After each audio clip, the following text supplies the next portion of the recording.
Hello, good people. Obviously, I'm on here looking like I'm looking. Apologies for being a few minutes late. What a day. But let's see who I have here. So drop where you're from. If you're out there, I always like to know who's dialing in and from where, or who's remoting in and from where. And welcome to the place. I'm happy you are here. I will tell you that cash flow projections is so tough for many people to step into. Not because the numbers are impossible, not because you need people with a business management degree to get it done, but because the thought of putting numbers together and leveraging them for leading business is intimidating and paralyzing, right? So I work with a ton of Black women around the country. I've started working with Black women in Africa, where I am today. And what I've learned is that they don't even start. They don't even start looking at their trends, looking at the numbers, looking at what they think they'll make 9 months down the road, because the thought of it is just paralyzing, right? So I want to take the time today to demystify a lot of the fears and the assumptions that we have around looking at cash flow in business. I want to make sure that you're empowered to use it to make really strong decisions, because the fact of the matter is, before the pandemic even hit in 2019, Black women-owned businesses made an average of $24,000 per year. That was the average, $24,000 per year. Meanwhile, women overall, including Black women, but when you add in all of the other races, the average was $149,000 per year. Okay, we were a lot lower. And then if you look at non-people of color, right? So white women, they made on average $218,800 per year on average, right? So I get that it's scary. I affirm that it can seem very, very challenging and seem like it would kind of zap the fire out of you, right? And to really peel back the layers under this. But it is important that even while I'm holding your hand, we look into this, because we can absolutely make a lot more money if we enter this thing with strategy, right? So that's my job. That's the name of the game. Again, if you're in here, let me know where you're from. Don't be shy. I always do my best to make these conversations feel like we're sitting around grandmama's table, right? Because that's what it should feel like. You doing your business is something that should edify your life. You should not be the last rung on the ladder. You should be the absolute first. I protect space for you. I hold space for you. You are my why. I mean that. So just know that I want you to feel comfortable. Feel free to ask any questions as we step through this. And I am going to put the slides up and we're going to dig into this. Okay. So I'm putting this up. Hopefully you can see it. Drop a 1 in the chat if you can see my slides. Drop a 1 in the chat if you can see the slide on the screen. I want to make sure we're all together before I dive into this important concept of creating cash flow projections for your business, right? So you understand what the sales mean, what to do once you have them start flowing in, and how to anticipate sales that are going to come for the rest of the year. All right. So to start, I want to make sure you understand who I am. I am Casey Richardson. I cape hard for Black women. I have taken a decade of experience structuring multi-billion-dollar loans in the corporate space for tech companies and small startups, et cetera. And I brought that to women, right? To Black women, especially because we don't have access to the mentorship, knowledge, and capital that we need, right? So my signature product is the Blaze Business Intensive. It's where I walk Black women through business management principles in a 6-week period, right? So a whole lot of learning, but a whole lot of feel-good energy as well. And a signature group that I've created is the Blaze Women's Network, where women, amazing like-minded women are able to be in this protected space and lean on each other, learn from each other, partner together, and do some really, really dope things. So that's that. Now, I just gotta say, I love this stuff. I love finance. I majored in finance. I've taught professionals from around the world. Brazil, London, and the US have been the biggest cohorts of people that I've taught. I was the vice president at the eighth largest bank in the United States. I served as the chief credit officer of a top fintech firm here in Kenya. I just decided to lean 100% into my business, right? After structuring some products for them. And then I currently partner with a group called Kiva.org to give members of the Blaze Women's Network loans, right? Interest-free loans. So I love this stuff. I'm really serious about leveraging it to free people. So we'll dig into this, right? We'll cover important terms to understand. So please do have out your pen and your pad. It's going to be really important that you start to unpack some terms that you're going to hear a lot, but probably miss currently, not understanding what it means. We're going to talk about some financial metrics to understand. So metrics meaning some formulas will get you some numbers that indicate something. It means a good or a bad, right? Or a high or a low, or a strong or a weak, right? We're going to talk about that.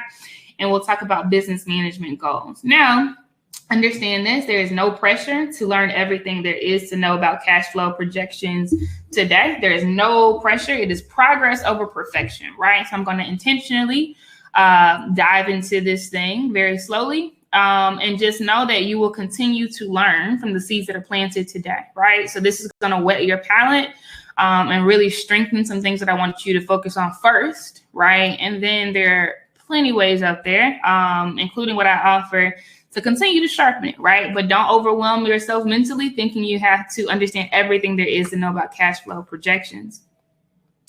So where I want to start is making sure that we understand revenue.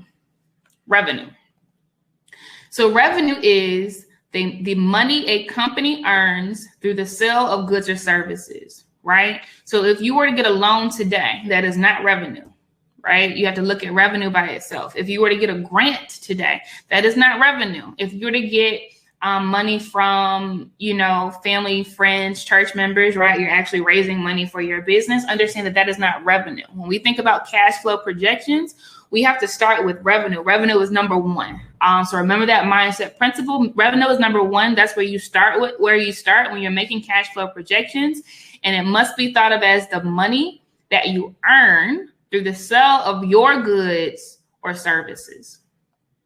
Now, let's look at a visualization of this at the beginning of a cash flow statement, right? These projections that you'll make for your company. A pro tip is that you should have a separate line item for each of the products that you sell, right? So you think about this all the time, like having multiple streams of income. You can have multiple streams of income in a single business by having multiple products that you're selling, right? That still is that. It doesn't mean that you need 5 businesses to have multiple streams of income. It means that you are selling, right? You are making money off of more than one thing. So a pro tip is when you're starting these cash flow projections, and you can start this in Excel, you can start it in Google Sheets, just literally plop it in a line, right? And call it revenue, right? You can have a starting month. But remember that it's best that you have a separate line item for each product that you sell. That's the best thing to start off with. Now, I'll back up, I'll zoom out, right, and show you an example of this, right? So essentially, I've taken those various line items, right? I've plopped in a few different products that a company might sell. So you see the first product is book sales, right? Maybe obviously this founder has created a book and they sell that book, right? The second line item is online course sales, right? And this is diversified streams of income. This is multiple streams of income, like we commonly hear people say, but it feels like it's a lot harder to do than we fully understand, right? As Black female business owners. So online course sales, maybe you have taken the time to record some videos and create some lessons on tools that are out there, such as Coursera, Thinkific, Kajabi. Write these down if you are interested in creating a course, but you haven't started already. Podia, Podia, is another one that's out there. But you're selling courses, right? Online, right? Another one is summit ticket sales. So maybe you are in whatever business you have, right? You want to host a summit where you're selling tickets and you invite people to come to this summit. It could be a 1-day summit. It could be a 2-day summit. Some summits last a week, right? But you are selling some tickets for that. And then 2 other things here, studio rental. So maybe you have office space, right, that you use, but you don't stay in the office 24/7, or maybe after you turn the lights off, right, when you have finished doing your work, but you're paying a lease, right, every single month to use the space 24 hours of every single day of the week. Maybe you're renting out that space as a studio rental so that people can come in and shoot skits, or people can come in and shoot photos, or people can come in, right, and host events, right? You can do that, right, if it's your space. So maybe that's a 4th stream of income that this company has created. So it's studio rental, right? And the 5th one is custom hoodies, right? We see it all the time where people may have built a name for themselves, right, or built a catchphrase for themselves. So this particular company has created a custom hoodie, right, where they're selling items that are actual physical merch, right? Because everything I've listed thus far is essentially a service, right? Or a digital product that they don't necessarily hold in their hand, but maybe they've created a physical item to sell via custom hoodies, right? So those are the 5 revenue lines. I think you can probably already see why it's important to break these things out and really like clear that, have a clear view in your head of what your items are, what your products are that you're selling. And then this is simply going across month by month. So you have July, August, September, October, November, December, January, etc. It goes out 12 months. So having a 12-month view is fire, right?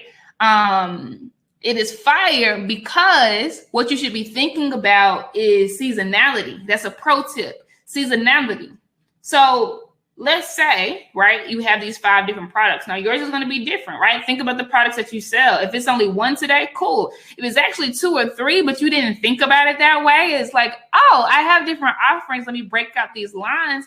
Do that because it is fire in that it'll show you seasonality and allow you to plan for it. What do I mean by seasonality? Well, if you look at where I've zoomed in, you'll see, for instance, book sales, right? Let's say they were selling 10 books for $10 each, right? So 10 times 10 is $100 every single month, $100 every single month, $100 every single month. And then boom, you get to December and they know that around Christmas time, their sales double, right? People are like, oh, let me get an extra one for my friend, right? Let me get an extra one to give to my mother, or let me get an extra one to give to my father.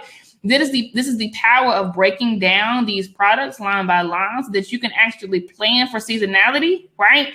And actually know which months you're going to pop in revenue, right? So that was one example. Now you see in the online course sales, in this particular one, these courses are selling for $50 a pop. You see in October, it was $250. Right? Because they sold 5, and then in November they sold 6, so they made $300. So the forecast here, the forecast assumption is I'm going to get better and better at my marketing. I'm going to have more and more people know about my course offering as I step through time. So this forecast is literally saying every single month I'm going to sell 1 extra course, right? I was selling 4 a month, then I started selling 5 a month, then I started selling 6 a month, 7 a month. That's what that's doing, right? And if you look down here at the total revenue line, and again, I'm talking about seasonality here, you can literally see a pop because of these different things happening across different products lines that you can see very clearly because you've broken it out, right? Very clearly. This gives you power, right? This helps you know, oh, I can't hire somebody today, but around December, it'll be a great time to contract somebody for 3 months because I'll have extra cash flow, right? Or, man, I can't pay for a branding expert to come in, right, and streamline my branding and my fonts and really have my website looking good. But around November, that's when I'm going to really start ramping up in my income, right? So that'll be a good time to bring them in and we finish out the project in December, right? So mapping out the seasonality gives you power as a business owner so you can run this business like a CEO, a chief executive officer, understanding, right, multiple facets of your business, not just the product, right, but the finance side as well. Now, there could be seasonality in other ways in that an event only happens once a year. So yes, we gave summit tickets a single line item on here, but you see, if the summit ain't popping off until December, Then September 2021, we know that the line is zero. The revenue line is zero, right? It doesn't mean that the product sucks. It doesn't mean you're doing anything wrong, right? That is the seasonality of that particular product, right? So September, October, we expect $0 to come from that line item, but because the summit is in December, we expect to start selling tickets in November, right? So say your tickets are $10, right? Well, we expect to sell 50 tickets in November. 50 times 10 is $500. So this projection is showing in November, I expect that I'll sell 50 tickets for this particular summit. That's going to give me $500. That's on top of everything else I'm expecting, right?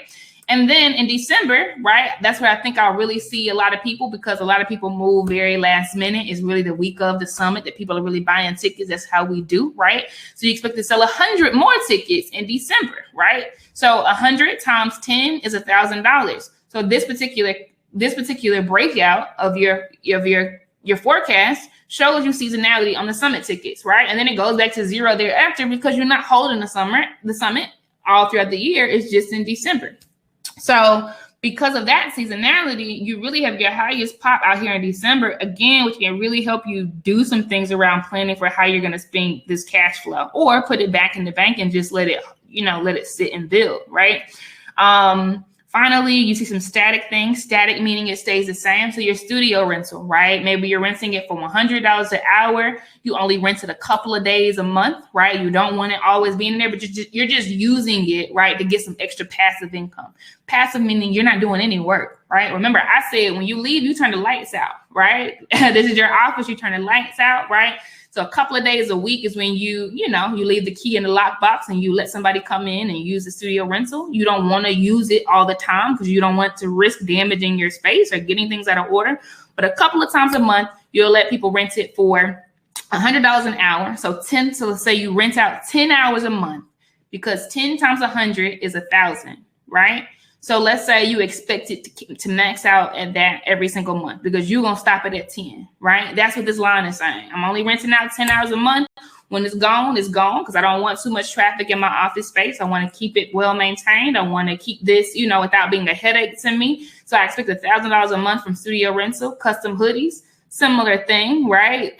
You ain't killing yourself. You ain't breaking your back to sell these hoodies, right? Maybe you're just selling 2 a month, right? You have these special little offerings, right? To make somebody feel really, really special when they have this, right? Whatever, right? But that's just 100, because your bread and your butter, right, is really in some other things that you are doing, right? Really selling your books, really selling your online courses, and making sure you have the capacity to build and add another total sales, right? Another incremental total sales each month, right? So that's how you can think about this. But breaking it out by line really helps you to plan for seasonality in a way that gives you precision, in a way that takes away stress, right? Helps you sleep easier at night, right? It helps you understand, well, today wasn't a good month, but that was already in my projections. But I know in December it's gonna pop, right? So that's the benefit of doing this. Any questions, drop it into the chat, because now we're moving on to a second term, right? But I want to really, really make sure that you are edified, that you understand this stuff, because I get it. It can paralyze people from starting all the time. But it's really not that bad once you get under the hood. So the second term I want you to understand is cost of goods sold. I don't hear this term talked about at all in the streets, right? So I'm going to take my time with this one. Cost of goods sold is the direct cost of producing goods sold by your company. Now, that sounds a little funky, right? But it's really easy to understand. But just know this, right? And we're going to unpack this, but just know this, right? If somebody has sold you a t-shirt, right? If somebody has sold you a t-shirt, they paid something for that t-shirt first. So they can't say, man, I just sold this t-shirt for $20. Man, like I made an easy $20 today. Nah, like you bought that t-shirt for something, right? If you bought the t-shirt for $10, you really, your income was really $10, because you already spent the $10 first getting the t-shirt. So that's all this is saying, right? But I'm gonna show you why it's so powerful in business. So cost of goods sold is often referred to as COGS, because it's the acronym, cost of goods sold, right? And if you look at the right, you'll see the same revenue breakout that we already knew of before, right? You have book sales, you have online course sales, you have summit ticket sales, you have studio rental, and you have custom hoodies, right? Now, we go down to the cost of the inventory that was sold, right?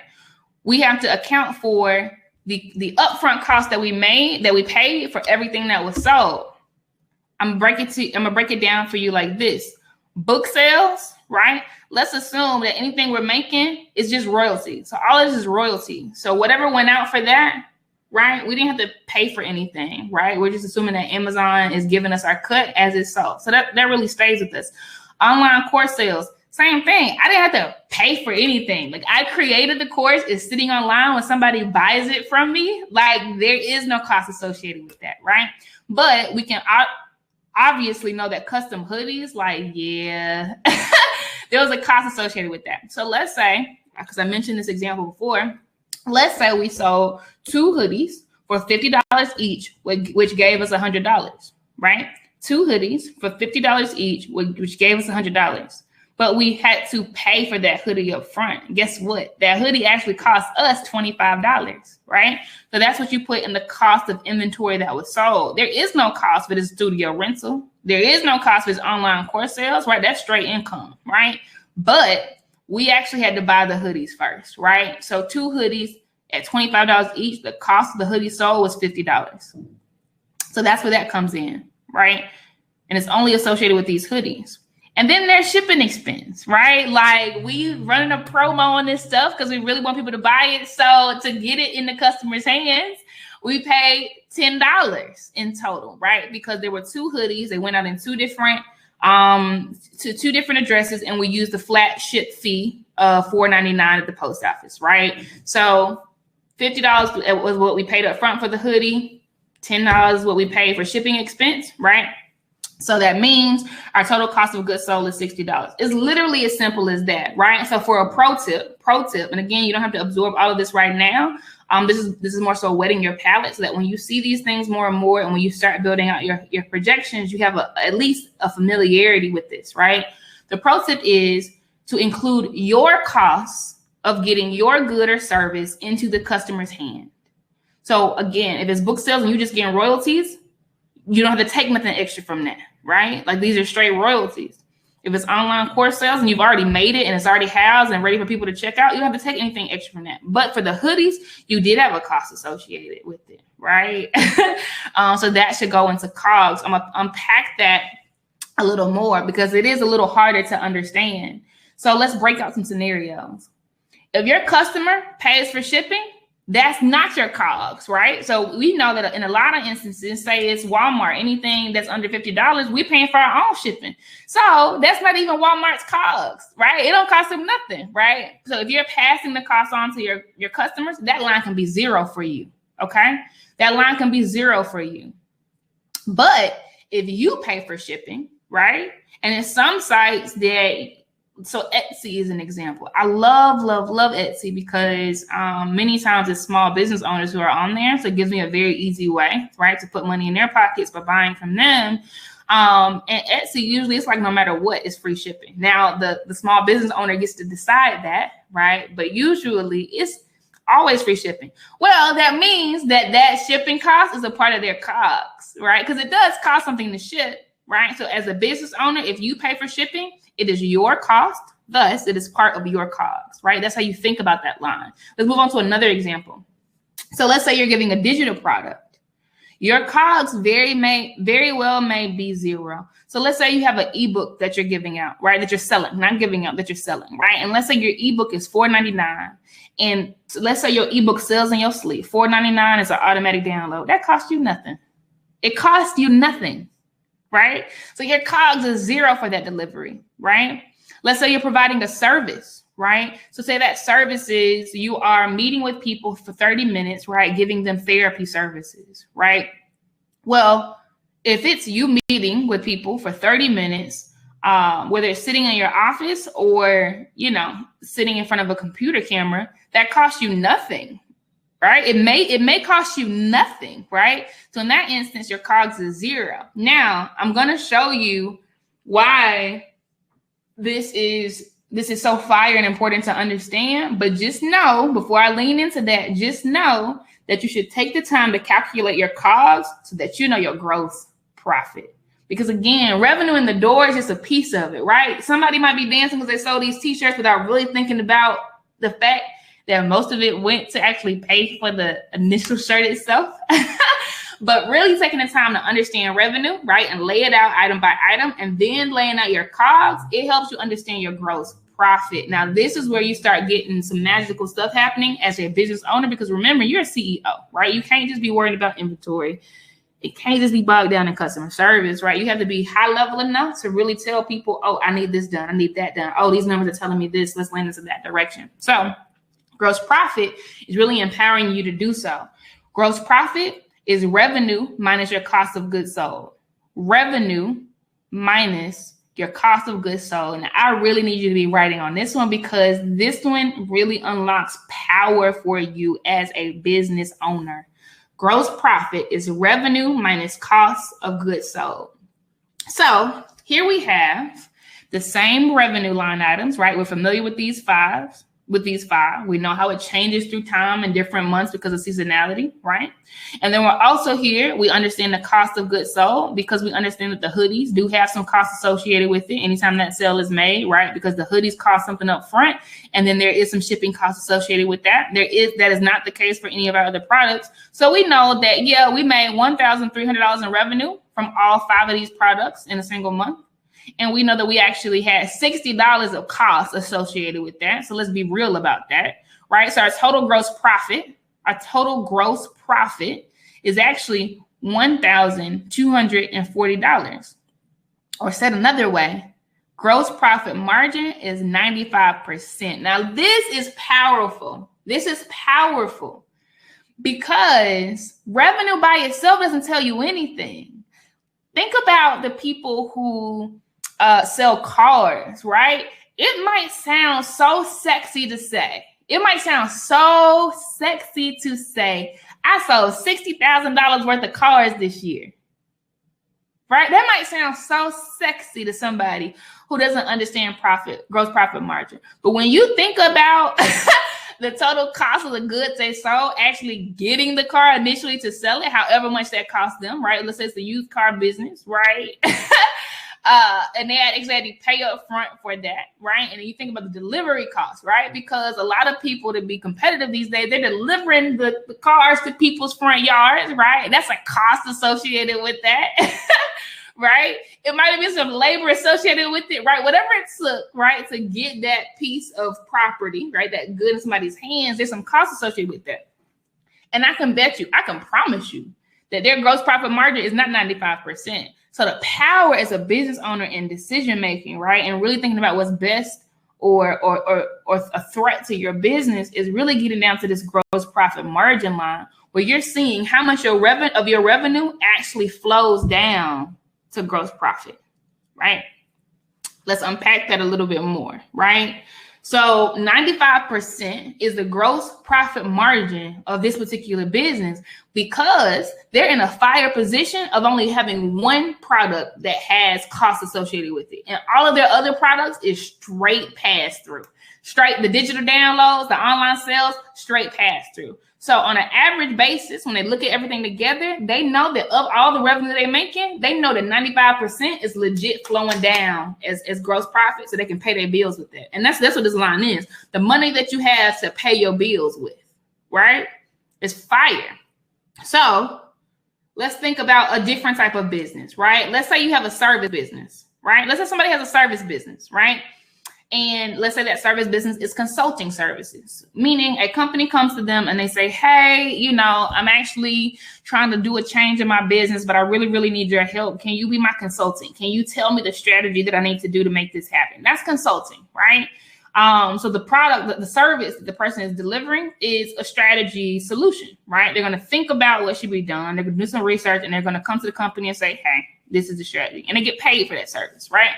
So let's say in a particular month, this particular service business, they're going to make $500 from consulting services. Okay, I bet. But I've already said that alone is not the story, because that's not how much money you have left to pay your bills with, right?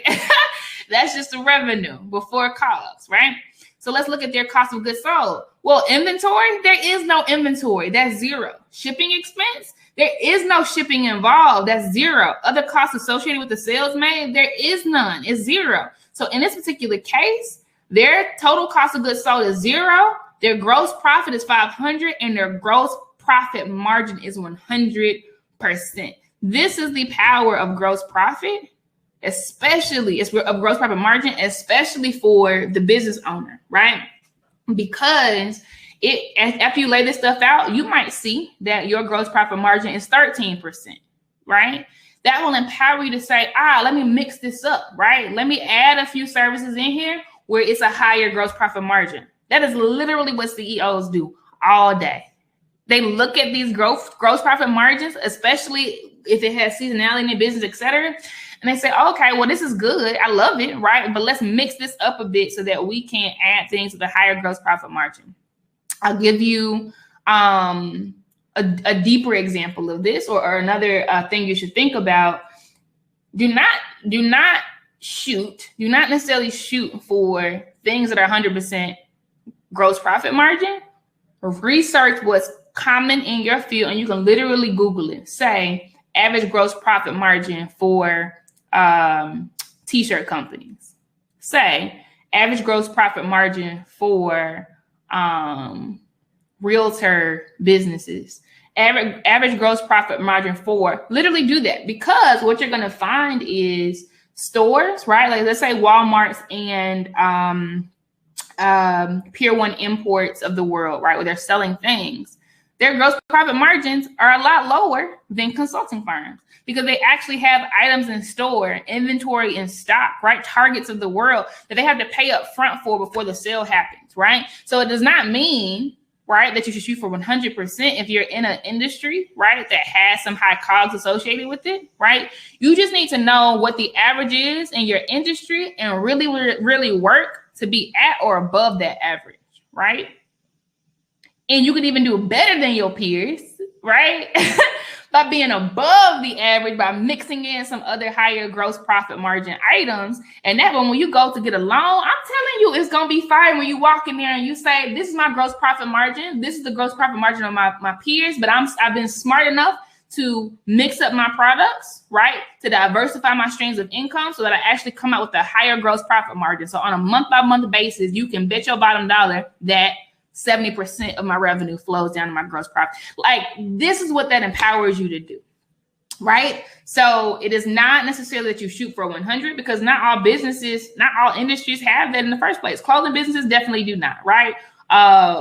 Retail stores, convenience stores, they definitely do not. Flower shops, they definitely do not. You have to pay for something, right, to be able to sell it. Now, service companies, right? If they're giving services, sure, yes, right? Like it's close to 100. Video game companies, right? Think about that. When they create a video, all they got to do is create a video game. They got to create it one time, and that thing can sell over and over and over again, right? They create it one time, and that game can sell over and over again, right? So they have a higher gross profit margin than people who are making toys. It does not mean one is better than the other. You just need to know the average for your industry and try to be at or better than, all right? Now, to that point, let's go over to a different kind of business, right? So let's say we have a t-shirt business here, right? And let's say that there's $7 of COGS per shirt that is sold, right? So we'll look to the right. For the revenue, let's say the t-shirts are $10 a pop. That's what they're selling it for. $10 a pop. They want to, be like a value proposition, kind of like Walmart, where the shirts are super cheap, right? So super attractive. That's their spin, right? That's their competitive advantage. That's what they chose, right? And their shirts are $10 a pop. So this means that they've sold 100 shirts, right, in July, right? And because it's so cheap, right, it works. More and more people want it. But here we go, right? But the cost of that inventory was $700 because if they're paying $7 for the shirt to begin with, 7 times 100 is 700, right? So when they take the total revenue of 1,000 and subtract 700, they are left with only $300 in gross profit, which means a 30% profit margin. And as a CEO of a company, this is fire for you to understand. And again, maybe your peers are at 25%. So that means you're actually doing good, right? But if your peers are at 55%, then that means, dang, you got to think about this thing a little more, right? Maybe you diversify it a little bit, right? Maybe you teach other companies how to create their t-shirts. So by teaching them how to create t-shirts, right? Let's say you're doing an online course, that gives you close to 100%, right? For that particular product, because all you're doing is talking, right? And if you digitize it, all you're doing is selling it in your sleep, right? But these are the things that are helpful to do so that you understand, right, where you lie on that spectrum of gross profit margin. I hope this is resonating. Feel free to drop, a question in the chat or a comment in the chat. This is all to edify you, right? I do this every other Monday to edify you. Now, financial metric to understand, I promise you already got it because you've been paying attention and you've been riding this wave with me. Gross profit margin is a metric that you should understand. So again, what I mean by metric is these formulaic outcomes, right? That gives you a feel of whether you are strong or weak, right? Good or bad, right? Ahead or behind. That's what metrics give you. So gross profit margin is a really, really good one. Again, do not shoot for 100% necessarily. Understand what's comparable in your industry by Googling it. The information is out there, I promise. And then shoot to be at or above, right? That gives you a good feel. Don't shoot to be below it because that means you're definitely not making enough money to last, to stay in the game. Because remember, all these lines let you know how much money you have to pay your bills. We ain't even paid the rent yet, right? We haven't even paid for marketing yet, but that's the power of getting the top of that cash flow projection sheet, right? So that you actually have enough money to do some things with to run your business. So gross profit margin is how much of your revenue passes down to your income before operating expenses. And operating expenses are those business expenses. So if your gross profit margin is 70%, that is so strong, right? That is so strong because it means that when you make, $100, you know that $70 is coming down to be available to pay your bills. And then the leftover will be going to your cash, your cash balance, right? Your checking account. If your gross profit, and what's worse, I'll tell you, is not knowing it all. What's worse is not knowing it all because a year can go by, right? And you look up and you say, man, I lost money all this year and I didn't even know it, right? If you think about the Black women in 2019 before the pandemic even started, right? Who were making only $24,000 per year, right? Can you imagine how little they had to pay their bills if their gross profit margins were only like 22% and they didn't even know it, right? And can you think about how far ahead those Black women would have been if they diversified their business model enough to have gross profit margins of 95%, right? 95% until they actually made enough to start doing these other things. I mean, it gives you the precision of a ninja to understand these things. So kudos to you for being on and learning this. I promise the hardest part is showing up. That is always the case. But it really can transform the way you're able to do this. So I want to very, very high level, right? Very, very high level to zoom out even more and kind of hit on this thing I was talking about with once you know your revenue minus your cost of goods sold, right? Which leaves you with your gross profit and you have a gross profit margin, then you have the ability to kind of look at what you need to pay, right? And it doesn't come from your revenue. It really comes from that gross profit, right? Because it costs you something to sell the t-shirt in the first place, right? So then you have the ability to look at your operating expenses. And I'm going to just talk through these, right? And I intentionally didn't put in numbers that people can look because I want you to sit down, right? And really think about what these things are. And there is no right or wrong, right? You just need to be able to have a full view to understand what makes sense for you right now in your business, right? And operate with precision, right? So rent, lease, or mortgage, right? I talked about earlier how a person can be renting out a space, right? So WeWork is an example. Maybe you rent out WeWork where you and or your employees can go to and work, right? Maybe you have an office space, et cetera, right? So you would put that in your line, right? For operating expenses, because your operating expenses are coming out of gross profit, right? Maybe there's utilities, maybe there's, internet, phone, a vehicle that you lease for your business, and that's a part of your business expenses, right? office supplies. And these are things you should be keeping up with anyway, because when you file your taxes, right, these are your these are the things that you don't have to pay taxes associated with, right? So keeping a good log of these things are important so that you optimize even your taxes at the end of the year. So honestly, I promise you probably have all of this information. You just need to put it in this format, right? So you have cash flow projections. Marketing and advertising, research and product development, right? And I'm intentionally not giving you what these should be because you need to think about it for your business, right? Think about what you're already spending, right? Think about the seasonality of your business, because there might be certain times where if you know your biggest sales are around certain times of the year, that's where you really want to lean into it, right? So just marketing. Maybe you want to lean into marketing right before holidays come if you are a retail business where you're selling merchandise, right? Because maybe you know that Halloween time frame, Thanksgiving time frame, Black Friday time frame, Christmas time frame, even New Year's Eve time frames where you're really, really going to get it, right? And you know that your income is high around those areas as well. So maybe you want to align your expenses to that seasonality, right? But there is no right or wrong, right? Just start somewhere and then you actually just apply strategy. Once you look at and see what it is, then you have enough information to apply strategy with. So this is laying out different operating expenses. Write these down, right? At the very least, even professional fees. You need to have some professional fees, right? I don't care if it's Zoom legal where you're paying the price of a coffee every single month just to have a legal person on staff when you need to ask questions, right? Or to have someone to pull, strong contracts from when you're going into these agreements, right? Definitely pay for that, right? And just have it on standby, because when you stay ready, you don't have to get ready and you can sleep so much better at night, right? And if you got your gross profit margin right, I know 70 cents of every dollar is coming through to be able to cover this stuff, so I'm good, right? So this is all meant to edify you, right? Contrary to popular belief, because we're so paralyzed by fear many times. Yeah, and I think you guys get the rest of it, right? Payroll and benefits. If you're doing that, research and product development, some people are doing formulaic things, right? Where they really need to test it out, right? And continue testing, right? Because they're continuously innovating. That's a part of your operating expenses, right? So these are the things that should be here. So once you put those in, right, and we're working with the same numbers I had before, once you put those in, you'll have your total operating expenses. Yours will look real, but I'm intentionally not trying to lead you with anything, right? But it'll add those up, right?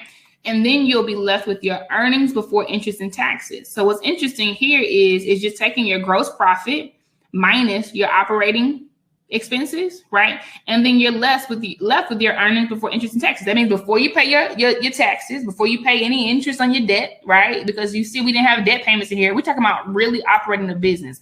What are you paying to operate your business? Your marketing, your phones, your electricity, your water, your lights, right? Your professional fees, right? Having this laid out, right? And then taking gross profit and subtracting whatever it costs to run your business, then you're left with earnings before interest and taxes. We call that EBIT. This is important to have, right? Because when you go to get a loan, they're gonna want to know, right? After running your business, while you're running, what do you generate from running your business? That's why I stressed in the beginning, this is not the money that you got from your family and friends, right? This is not the money that you've gotten from grants. This is not the money that you've gotten from loans, right? The loan officers want to know how much money is your business generating. And I promise you, if you have the cash flow projections laid out exactly like I said, and you see how easy it is, you'll be able to answer that question. Like, based on what I earn from my business, from my goods sold and my services sold, right? And I take out my business expenses, this is what I have. It's the EBIT line. It's literally the EBIT line, right? And that's why it's before interest and taxes, because you don't even let that penalize you. So there's power in getting to this line. Baby steps, but please step, right? Progress over perfection, right? Start somewhere, right? But this really changes the game for you and gets you over that $24,000 per year mark, right? And even beyond that $218,800, right? That non-people of color are making, right? On the women's side. And you'll notice, right? And we don't have to unpack this too much because honestly, the top three terms we talked about is really, really fire. We worry about the rest of this later, but this EBIT margin will be insightful for you because it'll then tell you, right? Okay, after all the sales I make, right? We'll just look at the first month, right? Because I intentionally left this light so that y'all really think about, what it is for your business. But then you're able to say, okay, so today, after all of the money that I make, 2% of it flows down to my EBIT line, which is my earnings before interest and taxes. Again, we ain't shooting for 100%, right? Because we have to run the business. If you don't have business expenses, you're running a hobby and not a business, right? Businesses pay the bills for us, right? Businesses afford us the livelihoods that we want, right? So we're not shooting for 100, right? But it's strong or weak, right? It's positive or negative, right? So you're just making sure that you're at least in line with your peers, right? That's all we're asking, right? So maybe it's 13%. That's fine, right? In the beginning, it might be negative 10%, but knowing that is better than not knowing it. So you know how to diversify those products at the top, right? Like this is the power of that. But just know that once you get gross profit, which is beautiful, which is fire, which is really anchored in the strategy you want for your business, then you're able to lay out your operating expenses and take gross profit. You take your expenses from that, and then you're left with EBIT, right? Which is what the loan officers really, really care about, right? And then after that, and this is where the money from friends and family or loans come in, right? After all of that, then you're able to kind of plan for stuff that might happen. Like here, I put, okay, I think 2 times a year I'll apply for some grants. I'll apply for a lot of them. Maybe I'll only get one, right? So let me just expect that $500 will come in this month. And then, 6 or 7 months later, $500 comes in again, right? That's where you plan this stuff. But notice it is outside of your business operations. It has nothing to do with what you're selling. It has nothing to do with money that is coming in from the services that you offer, the books that you sold. This discretionary piece is straight up from external stuff. And it's good to know, right? Because that's impacting the cash, right? And we care about that, right? But let your business stuff be at the top because it's going to give you the precision of a ninja as a person operating your business. So you can have this at the bottom. Again, like what's most important and critical for you having that visibility around strategy, et cetera, is, the top part. But what I like to say, and again, baby steps to get here, what I like to say is once you do this piece and you actually see which months you might fall short, like we already know from this budget or this cash flow projection we've been working on, that November and December are actually really, really strong, right? Well, that means that months outside of that are not as strong. So once you do this for real, you might see that some months are negative, right? That gives you the precision of a ninja because then those are the months you need to be down here trying to raise money, right? Those are the months you need to be looking for grants, right? Ahead of time so that you actually have some cash to cover that, right? Like this gives you such precision and planning. Finance is not separate from strategy. Finance is not separate from business planning. Finance is not separate from budgeting, right? It is truly the anchor. And like I gave you the disclaimer at the beginning, I love this stuff. So I am a little biased, but it has truly helped me to run 2 businesses that are in the United States from Africa, sleeping very, very well, having very good balance, touching a lot of lives. I've touched over 2,000 lives of Black women, right? These are the people that I really cape hard for, right? And a lot of that credit goes to this right here. Really understanding what my profit margin is. Really understanding when I need to diversify, when I need to add some more services in there so that, more money goes into my loan. Because I do have a retail business. I sell hoodies and T-shirts and mugs, right? To help people on their healing journeys, right? But I make sure that I layer in some services there, right? I make sure that I layer in some digital services as well so that, that's selling in my sleep. I make sure that my book continues to sell so that marketing goes because I have a memoir. I have a published book, right, where I get royalties from it. And I know that it's 40% royalties that come to me. So there are no cogs associated with it, right? So I just want to put that in there because these numbers truly do tell a story. Now, as I mentioned, I'll say it one more time because these are the ways you think about it as a CEO. Look and see what your total EBIT line is, right? It may be negative in some months, right? That's nothing to alarm you or keep you up at night. That means you have foresight because if you're always 12 months ahead, then you already know when the grant planning needs to happen. You already know when the approaching of banks need to happen. And you actually have this and can say, hey, so I have seasonality in my business. And in 9 months, I expect there to be a dip. I want to get the loan up front, right? And this is how much money money I have to pay, right? Before any interest is made, this is how much money I generate for my business to be able to pay all of this stuff. You'll be ready. When you stay ready, you don't have to get ready, right? Like that mantra, that energy, that mood is so critical for business mindedness. When you stay ready, you don't have to get ready, and people will give you the money because they're like, oh, that girl doesn't know what she's talking about, right? And then lastly, right, this bottom line, right, and write these notes. But what I really want you to focus on is those top 3 lines, because you have so much control over that. You have so much strategy associated with that. I don't want you to spend too much time trying to skimp and game this right here, because if you don't have business expenses, you are not running a business. You are running a hobby, right? So it is what it is down here. It is what it is. You need to have business expenses, right? But the things that you can have strategy and control over is whether or not you're paying for the shipping costs or your customers are, right? It is whether you have high gross profit margin products as well as lower gross margin products, right? And then down here, it is what it is, right? And then lastly, I'll stress the fact that all of this, once you get to the end of this, and this is truly the entirety of cash flow projections, once you get to the end of this and you account for the grants that's going to come in, the loan money that's going to come in, or, you paying back a loan at different times in the year, this is your cash flow after everything.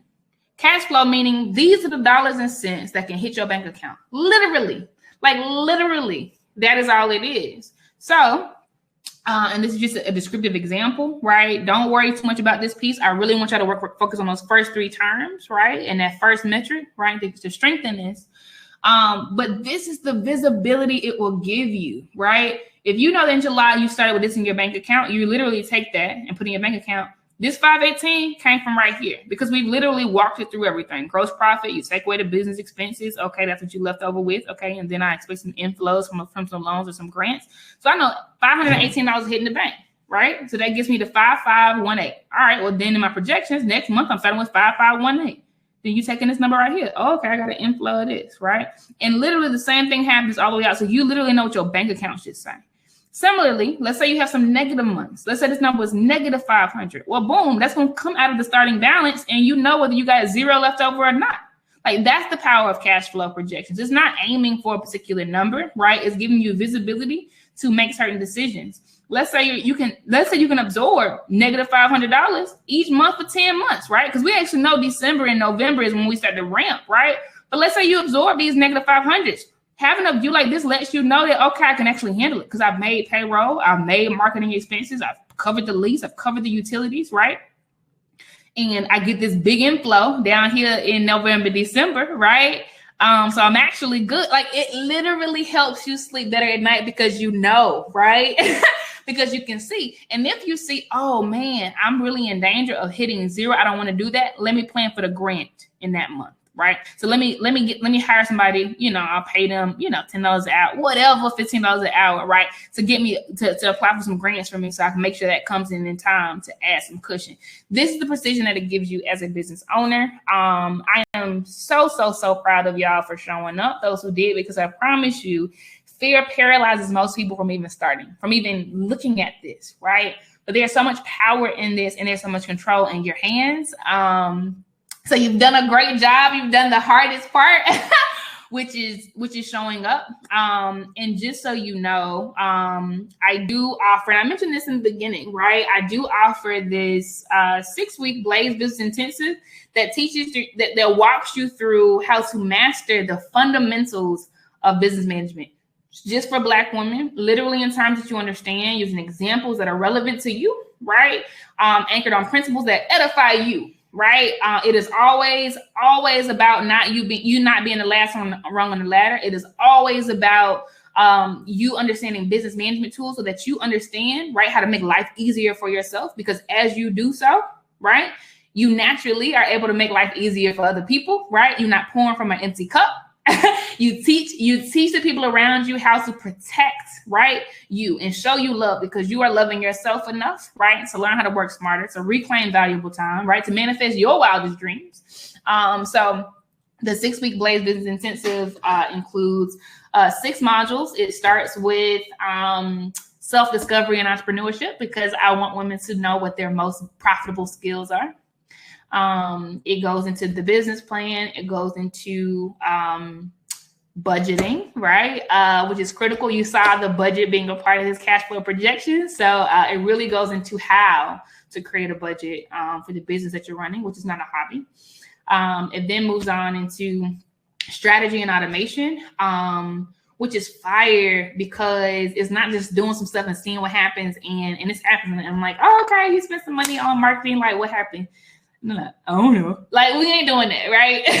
So it helps you, figure out strategy and learn how to measure that strategy, right? Same way I'm teaching you how to measure, right, your gross profit margin to see if, okay, is enough flowing down to the money that you're starting your bills, your bill payments with. Automation is fire, because I literally teach people how to automate things they're doing over and over again, so that it gives them easier sleep at night. It gives them more hours back to themselves, and makes making money a lot easier, right? A lot less painful. We go then into cash flow projections, which you literally build out fire cash flow projections for your business, giving you visibility and insight.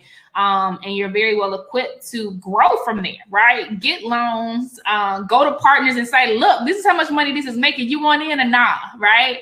And then we were out with networking, right? Because I teach the skills, the principles, the strategies around networking for net worth.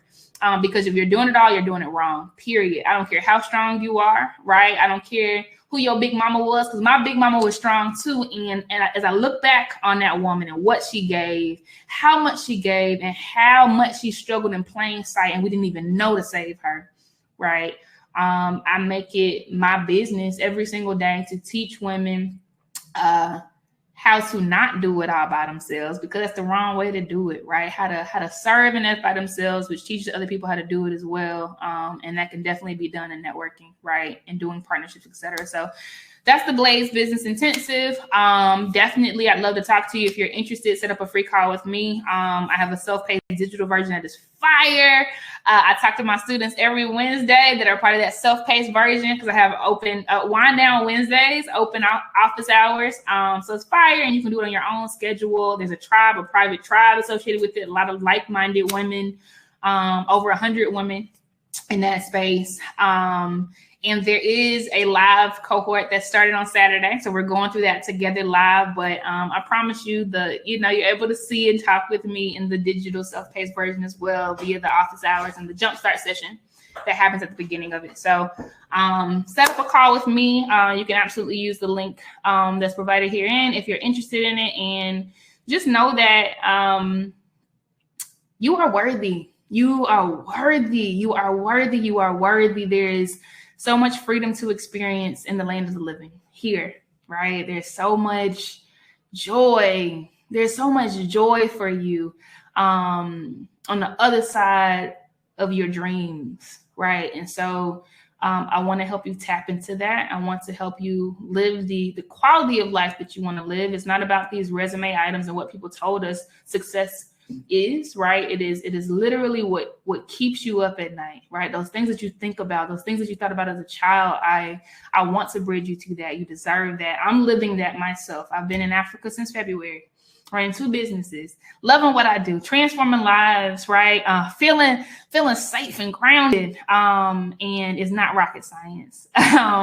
We just need somebody to hold our hand, right, and bridge us to it, right? And you may be afraid, but do it scared. So that's all I have today. Love and light to you. I hope that you have an amazing day. And if you're interested in the Blaze Business Intensive, I want to talk to you. And I look forward to doing so. Take care. Bye.